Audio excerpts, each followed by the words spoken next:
Do you remember back in December 2019, just ahead of the election, the general election, and at that point, Boris Johnson, the current British Prime Minister, was making claims about how he might actually defund the BBC. Trust Boris, he was going to take on the pinkos in charge of the BBC and give them once and for all a proper sorting out, detach them from the 3.8 billion a year they get on the license tax. Boris was going to do all of that. Yeah. Okay. Let me bring up this story for you. Oh, and this is surreal, folks. We have to talk about this. The Foreign Secretary boosts BBC funding to fight fake news. Irony just died. The BBC is fake news central.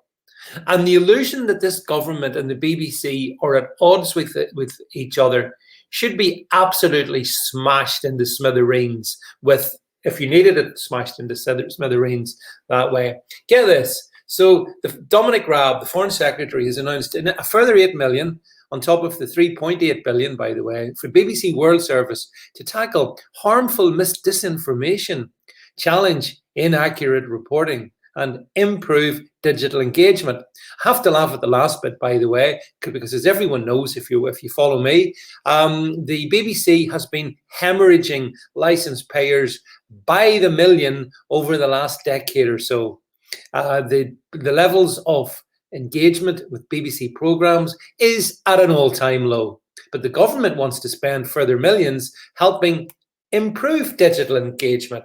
Do sort of, Dominic Raab. But then let's look at into the detail. This is going to help honestly, this is unreal. It's going to support BBC World Service investigative journalism, expanding the reach of its work to report in an unbiased and impartial way. For 20 years, I've run a website called biasedbbc.org.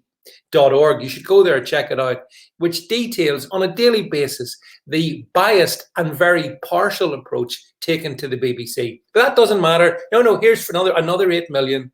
They want to get, for some reason, the British taxpayer has to fund the BBC getting to people in countries such as India, Kenya, and Nigeria. Why would that be? What's that got to do with us? It's got nothing to do with us. And then it goes on about, if you read into the article a little bit more, here's a bit more. Some states are using internet bots to push out disinformation. Oh yeah, because the UK government would never use internet bots, right?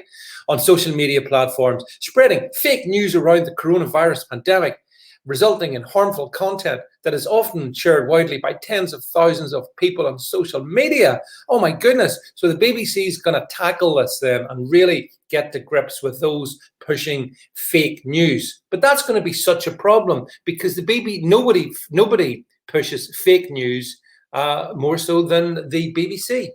And then read on a little bit more with me. This includes encouraging skepticism around vaccines, or in some cases, primetime news outlets in some states are blaming the US for artificially creating and profiting from the pandemic. Well, no way has the United States as an entity artificially created or profited from the pandemic. Tell me more about the pharmaceutical companies. Have they profited from the drugs that are the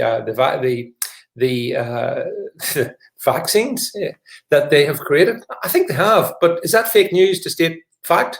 Maybe it is. The other thing about, by the way, is, why is skepticism such a problem? Surely we are all encouraged to have critical thought. So this seems to be the UK government funding the BBC to stop anyone anywhere having critical thought. And that's, so we go on about, oh yeah, the BBC has reached an all-time record audience of 351 million.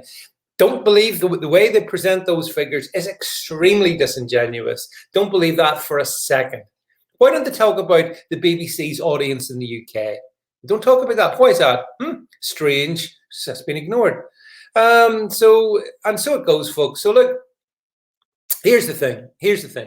The thing is that this government and the BBC need each other. It's a perfect parasitic relationship. And what they both do is they feed off you. If you are a British taxpayer, they feed off you. So if you're a British taxpayer, the government's taking taking money from you in the form of taxes, which is then splashing into against the wall in so many areas. The BBC is taking £3.8 billion per annum from you via the mandatory licence tax. So you can see that they've got a lot in common. And it suits this government to use the BBC to advance a narrative that, oh, let's think, Russia is going to be the major threat, spreading disinformation all around the world. It's got to watch out for my Russians. Got to watch out for the anti-vaxxers. Got to watch out for anybody who dares criticize our dear leader, Boris Johnson. But I'll leave you with this thought just before I go. I wanted to share this screen with you as well, if I could, because I can't wait for the BBC to examine this story. So you want to talk about fake news and real news? Here's some real news. And to be fair, it's carried in The Independent, which is a left-wing rag, but at least it carries the fact that China now owns 143 billion in UK assets, from nuclear power to pubs and schools and business and all parts in between. So to me, and this is what the British government's about, it's all about the art of deflection and distraction. So the government will use the BBC to talk to you about right-wing extremism. The government will use the BBC to talk about the threat from Russia, and all the time, this is what's happening. UK is being sold out to the Chinese Communist Party. The BBC doesn't have a problem with that. This rotten government has no problem with that. Those that the Chinese Communist Party have bought over in one way or another will absolutely have no room to have a problem with that.